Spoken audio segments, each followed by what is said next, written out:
যখন একজন মিডফিল্ডার অনেক দূর দৌড়ে গিয়ে একটা বলকে রিসিভ করবেন, তার মানে সেই মিডফিল্ডারটা আসলে তার সঠিক অবস্থানে নাই।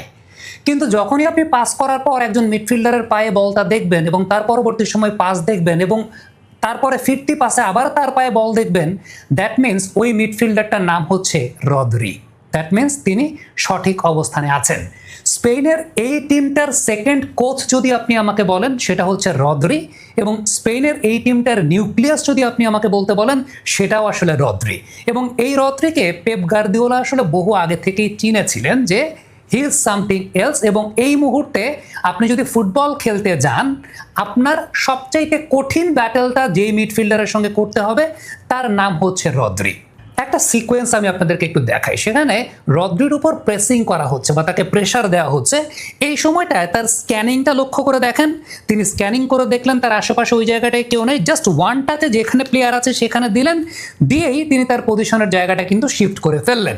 এবং স্পেন সত্যি কথা বলতে বলের পজিশনটা নিজেদের কাছে রাখা পছন্দ করে, পজিশনটাকে ডমিনেট করার চেষ্টা করে। তবে স্পেনের যে আক্রমণটা, সেই আক্রমণটা অনেক বেশি শানিত পরিশীলিত হয় যখন স্পেন তাদের অফ দ্য বল খেলাটাকে অনেক বেশি মাত্রায় অ্যাকুরেট খেলে।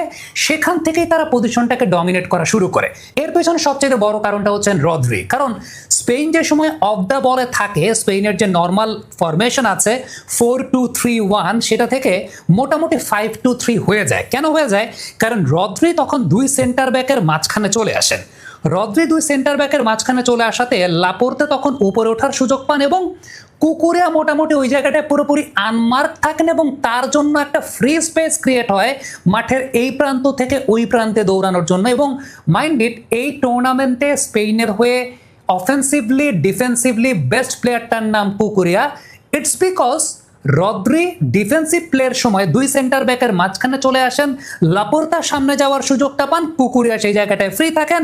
এবং অলওয়েজ আপনি দেখবেন যে স্পেনের লেফট ফ্ল্যাঙ্কে অলওয়েজ মিনিমাম দুইটা পাসিং অপশন থাকে, মিনিমাম দুইটা পাসিং অপশন, এবং তারা একটা 2 ভার্সেস 1 এরকম একটা পজিশন পায়। এখন দেখেন রদ্রি নিচে নামলে পরে আসলে উপকারটা কি হয়? আমরা যদি ফ্রান্স ম্যাচের প্রেক্ষাপট বিবেচনা করি, একটু বিশ্লেষণ করার চেষ্টা করি, রদ্রি নিচের দিকে নামা মানে হচ্ছে অপোনেন্টের যে হোল্ডিং মিডফিল্ডার, সে হোল্ডিং মিডফিল্ডারও কিন্তু রদ্রির জন্য সামনের দিকে এগিয়ে আসছেন বা রদ্রিকে মার্ক করার জন্য এগিয়ে আসছেন।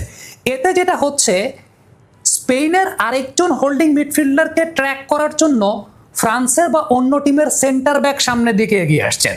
So this is the thing, যেখানে কিন্তু একটা ওপেন স্পেস ক্রিয়েট হচ্ছে, যেটা কুকুরিয়া বাম পাশ থেকে অ্যাটাকটাকে জেনারেট করতে পারছেন। সো অফ দ্য বলের ক্ষেত্রে যে বিষয়টা ঘটে, সেটা হচ্ছে স্পেন অফ দ্য বলে যাওয়া মানেই তাদের উইথ দ্য বল পজিশনিং ডমিনেন্সটা শুরু হওয়ার জায়গাটা।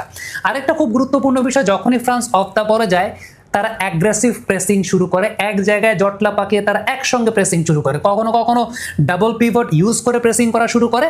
আবার কখনো কখনো যেটা দেখা যায় যে রদ্রি নিচের দিকে নেমে এসে দুই সেন্টার ব্যাকের মাঝখান থেকে একসঙ্গে অ্যাগ্রেসিভ প্রেসিং করছেন। এবং স্পেন এই কাজটা খুব ডমিনেট ওয়েতে করে, যে অপোনেন্ট আসলে খুব বেশি সময় বল পায়ে রাখতে পারে না।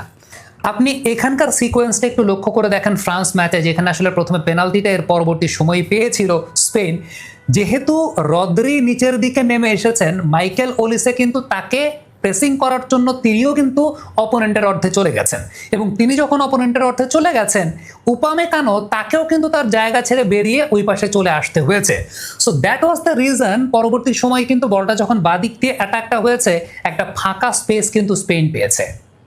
এবারে স্পেন আসলে বল পায়ে কিভাবে পজিশনটা ডমিনেট করে, সেই জায়গাটা নিয়ে একটু আলোচনা করতে চাই। দেখেন, যখন উইথ দ্য বলে স্পেন থাকছে, ওই সময়টাতে রদ্রি যখন নিচের দিকে দুই সেন্টার ব্যাকের মাঝখানে নেমে যাচ্ছেন, সেখানে কিন্তু একটা অপোনেন্টের সঙ্গে 3 ভার্সেস 2 কাইন্ড অফ সিচুয়েশন তৈরি হচ্ছে।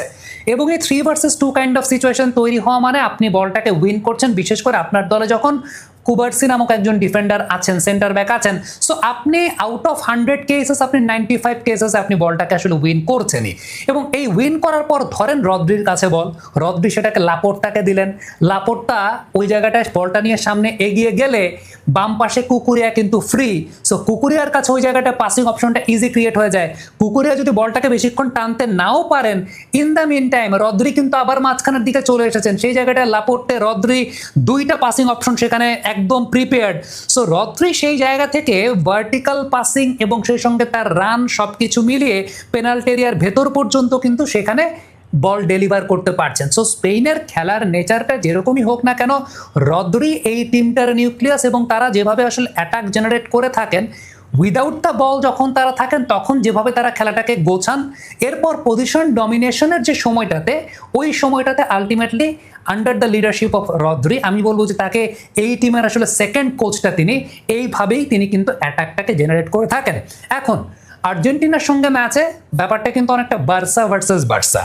সেই ম্যাচে আর্জেন্টিনা আসলে কোন স্ট্র্যাটেজি নিয়ে নামবে সেটা একটা অবশ্যই দেখার বিষয় হবে। তবে এই ম্যাচটাতে আর্জেন্টিনার সবচাইতে বড় প্রতিপক্ষ যদি আপনি আমাকে বলতে বলেন দুইজন, একজন হচ্ছেন কুকুরেয়া, আরেকজন তো ডেফিনেটলি রদ্রি, যিনি এই জায়গাটাতে খেলাটাকে সাজান। আর কুবার্সি আর্জেন্টিনার সঙ্গে কেমন ডিফেন্ড করেন সেটাও একটা অবশ্যই দেখার বিষয় থাকবে। এই ব্যাপার নিয়ে ডেফিনেটলি ফাইনাল আরও সামনে আছে। Will analyse all this things. Comment বক্সে আপনাদের মন্তব্য মতামত জানতে চাই লিখে পাঠাবেন।